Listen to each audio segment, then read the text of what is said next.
Imagine a woman standing alone at her window at night. The city hums below her, restless with lights and laughter, but her room is silent. She is not waiting for anyone. She is not empty, nor is she incomplete. Her solitude is not absence. It is presence. Carl Jung once wrote that solitude reveals the true contents of soul. For the woman who lives alone without the shadow of man beside her, there is a deeper confrontation. It is not simply freedom from dependence. It is the unveiling of the hidden truth. The feminine psyche, stripped of social camouflage, begins to encounter its own archetypal landscape. Society tells her that a woman alone is lacking. Yet Jung's language would say otherwise. He would suggest that in this very aloneness, the anima, the sacred feminine within, turns inward and awakens. Here she meets her shadow, her unclaimed fears, her silenced desires, her forgotten rage. Without a man to project upon, she begins a dangerous and holy journey of meeting herself. You feel it too, don't you? The silence of your room. The way the bed feels wider, not emptier. The way your breath echoes against the walls. There's a haunting in solitude, but there's also liberation. And yet, the question lingers like smoke. Is she escaping men, or is she escaping herself? When a woman chooses to live without the constant reflection of masculine presence, Jung would say she is not just stepping away from romance. She is stepping into individuation, the slow and difficult art of becoming whole. But wholeness has its price. The unconscious will demand to be seen. The shadows will not stay hidden in a quiet apartment. They rise in the mirror, in the silence before sleep, and the ache that whispers, is this strength or is this loneliness? Her journey, your journey, is not simply about independence. It is about wrestling with archetypes, those ancient patterns buried deep beneath culture. The virgin, the witch, the hermit, the queen. Each one awakens when a woman steps outside the orbit of man. You see, in Jung's world, relationships are not merely about love or companionship. They are mirrors for the unconscious. Every woman projects her inner masculine, her animus, onto the men she loves, resents, or longs for. But if she removes the men, what then? The animus turns inward. It no longer hides in lovers, or in arguments, or in unmet desires. It becomes a storm within her own mind. This is where the hidden truth lies. To live without men is not to live without the masculine. It is to face him, not outside, but inside. And few can endure this confrontation. Aloneness does not silence the psyche. It amplifies it. Every unspoken thought, every buried wound, every silenced desire begins to echo louder in the chambers of her solitude. The woman who lives without men soon discovers that she does not live without voices. They rise from within, stern, demanding, persuasive, sometimes cruel. This is the animus, Jung said, the inner masculine, not a man of flesh and bone, but an archetypal presence that inhabits her soul. When she is alone, he sharpens his shape. He whispers in tones of judgment. You should have done more. You are not enough. You will fail. At other times, he rises as a savior, offering visions of strength, ambition, independence that no outer man could grant. To live without man is to stand before this inner figure, without distraction. There is no partner to carry her projections, no relationship to absorb her fantasies or disappointments. The animus now stands unclothed, a shadowed god pressing against the edges of her awareness. In dreams, he appears as a stranger, a mentor, sometimes a tyrant. In waking life, he becomes a voice behind her solitude. He urges her toward achievement, toward truth, toward self-sufficiency. And yet, if unchecked, he hardens her heart, sealing her from intimacy, pushing her toward an isolation too heavy to bear. Jung warned, a woman who represses or denies her animus does not escape him. He does not vanish. He grows darker. Unacknowledged, he turns into a chorus of critics or seducers, or shadows that tear at her self-worth. But when she dares to meet him, to look at him as part of herself rather than an enemy, the storm begins to shift. Here lies the paradox. Her solitude is not merely freedom. It is confrontation with the raw masculine energy within her. Without this confrontation, she risks becoming imprisoned by his tyranny, mistaking his voice for her own. But when she engages him, when she listens without surrendering, when she allows his energy to merge without dominating, something astonishing awakens. The woman alone begins to embody her own inner marriage. No man required. The polarity of masculine and feminine lives within her, and she learns to balance them as a sovereign queen balances crown and sword. But this is not easy. The process burns. It requires shadow work. The willingness to see the rage she carries toward men, the grief she hides beneath smiles, the longing she is denied for fear of weakness. The shadows rise, and in solitude, there is no one to silence them but herself. You feel this, don't you? The nights when silence becomes unbearable, when your own thoughts cut like knives, when the echoes of old lovers, old betrayals, old wounds claw their way back to the surface. This is not weakness. This is the unconscious demanding its due. For in Jung's world, The soul cannot grow in comfort. It grows in confrontation. And the woman who lives alone stands in the most dangerous, sacred confrontation of all, not against men, but against the man inside her.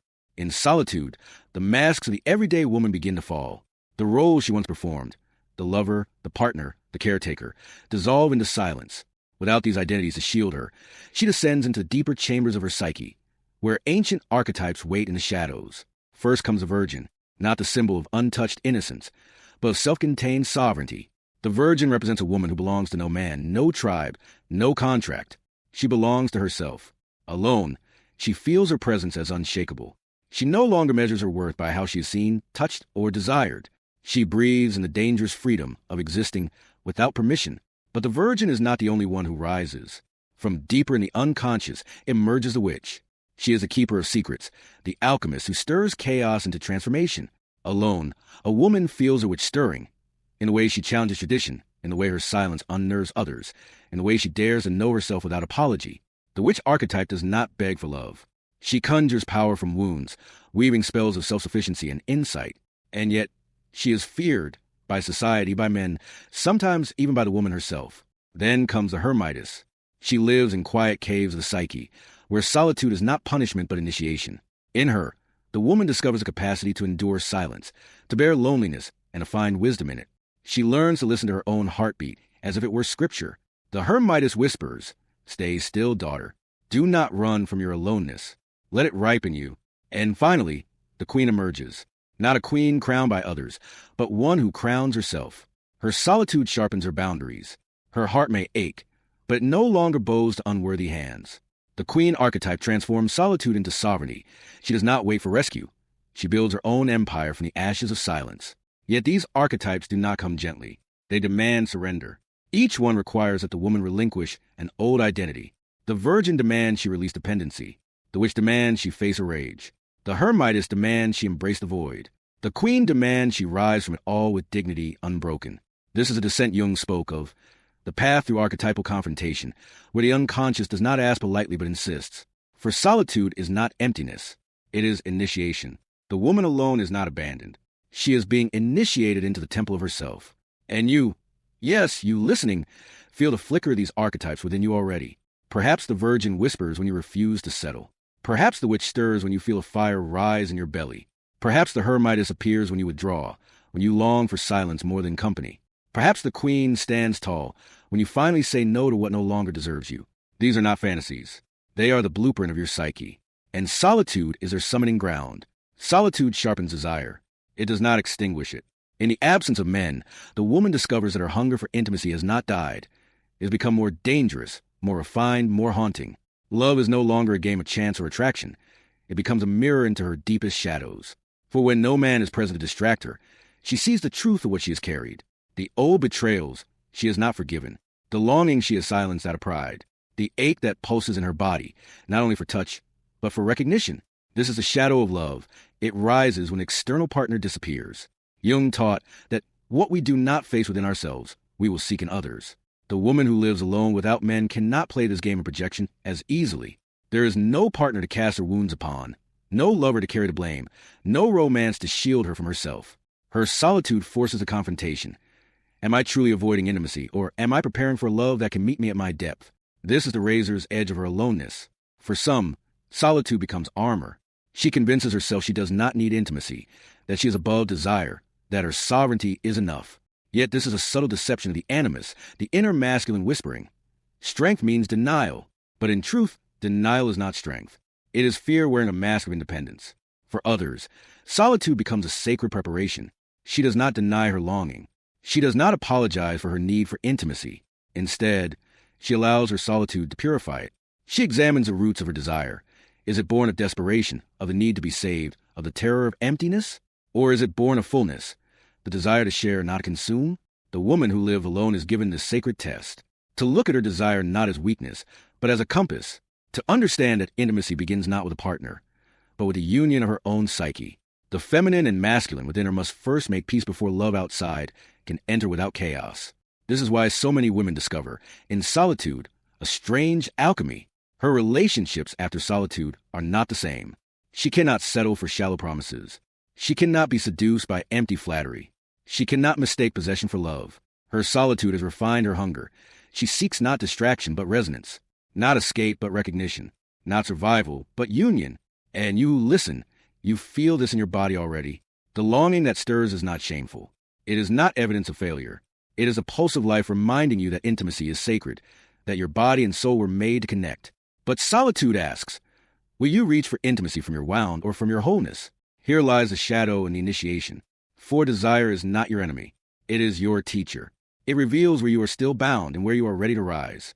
The woman alone learns this in silence, that her yearning, unmasked, is the most honest mirror she owns. There comes a moment when solitude ceases to feel like exile. The silence that once felt heavy with absence begins to shimmer with presence.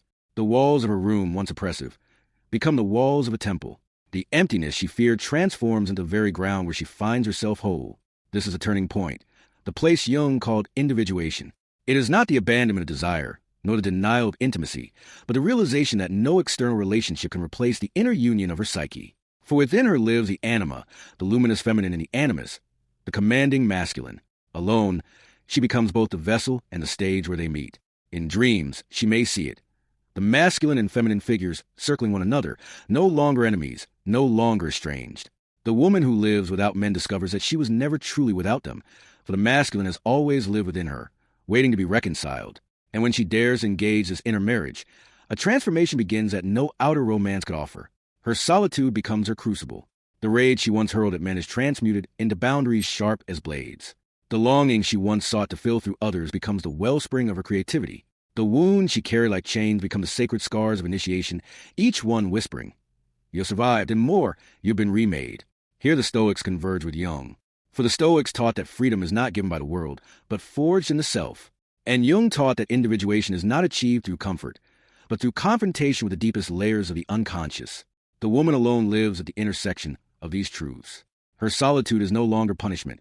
It is practice. She learns to stand unshaken in storms, not because she denies her vulnerability, but because she no longer fears it. And this transformation radiates outward. Those who meet her sense something different.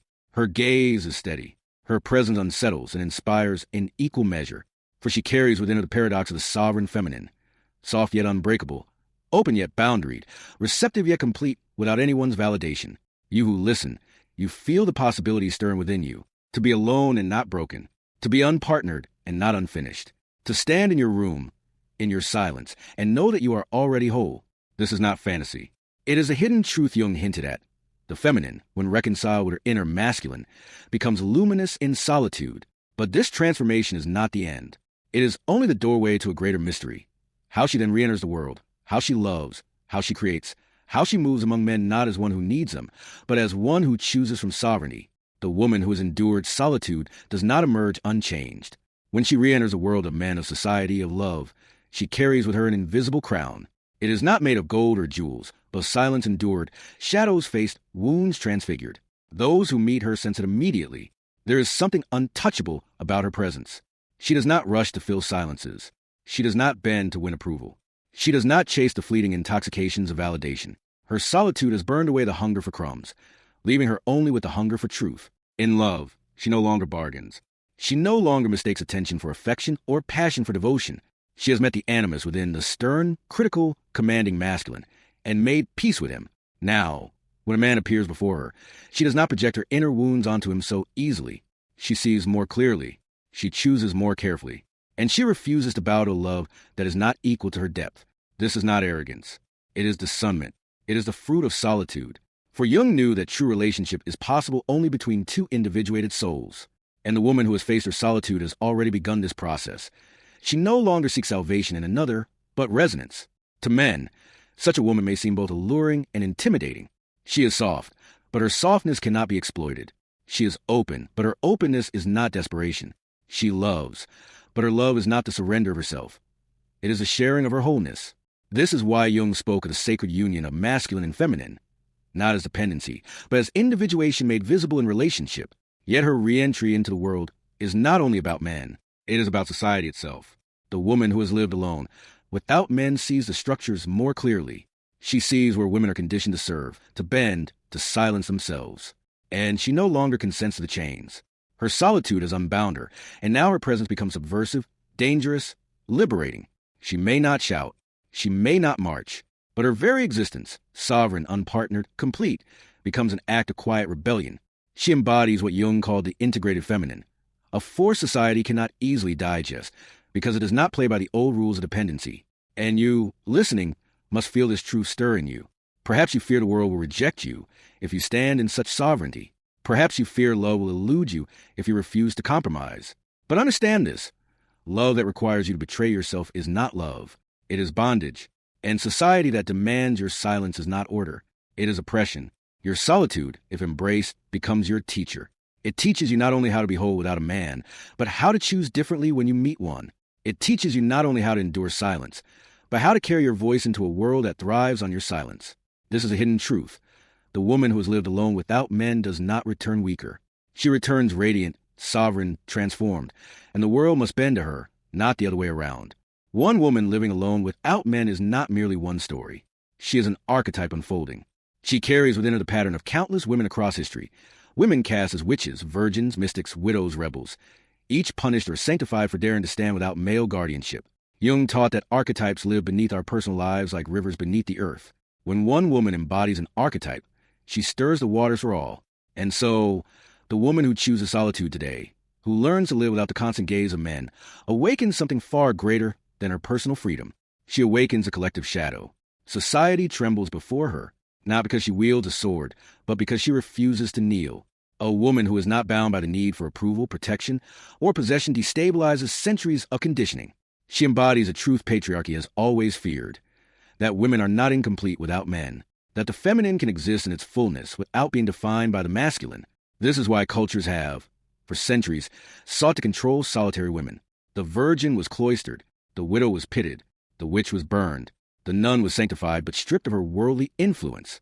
Always, the woman who stood alone was both feared and revered because she represented a power beyond control. Today, her presence is even more unsettling. For in a world built on consumption, dependency, and distraction, the solitary feminine radiates an entirely different law: sufficiency. She is not easily sold illusions. She is not easily coerced. Her sovereignty makes her unpredictable, untamed. And what cannot be controlled must either be destroyed or honored. This is the collective shadow work of our time. For when women reclaim their solitude, they do not only liberate themselves, they expose the structures that have thrived on female dependency. They unmask the ways desire has been exploited, the ways intimacy has been manipulated, the ways love has been weaponized as control. And you, listening in your silence, must feel this in your bones. Your aloneness is not only yours, it is myth speaking through you. Every time you refuse a love that would diminish you, every time you choose silence over shallow noise, every time you walk alone with your head unbowed, you participate in the rewriting of an archetype. The solitary feminine is not absence. She is presence magnified. She is the queen who does not need a throne to rule. She is the witch who does not need a coven to conjure. She is the virgin who does not need purity to be whole. She is the hermitess who does not need witnesses to be wise. Her aloneness is not emptiness. It is prophecy. It whispers of a future where women do not choose men from fear, but from freedom, where love is not a contract of survival, but a meeting of two souls already whole, where the feminine no longer waits to be named, but names herself. And in this vision, men too are liberated. For when women no longer seek salvation in them, men are freed from the false power of dominance and invited into the real power of authenticity. The balance of masculine and feminine, anima and animus, no longer chained oppression, but aligned in wholeness. This is a hidden truth Jung foresaw. Individuation is not only personal, it is cultural, collective, archetypal. The solitary woman is not simply a woman. She is a threshold to a new world. There is a silence that comes after the storm, a stillness that does not feel empty, but eternal. This is where the woman who has lived without men finally arrives. Not broken, not diminished, not incomplete, but unveiled. Her solitude, once a wound, has become her altar. Her longing, once a torment, has become her compass. Her shadows, once feared, have become her teachers. And in the quiet, she understands. She was never waiting for anyone. She was waiting for herself. Jung said that individuation is the path of becoming who you truly are, beyond masks, beyond dejections, beyond inherited voices of family, culture, and society. The woman alone, stripped of the distractions of partnership, is forced into this path. She cannot escape herself.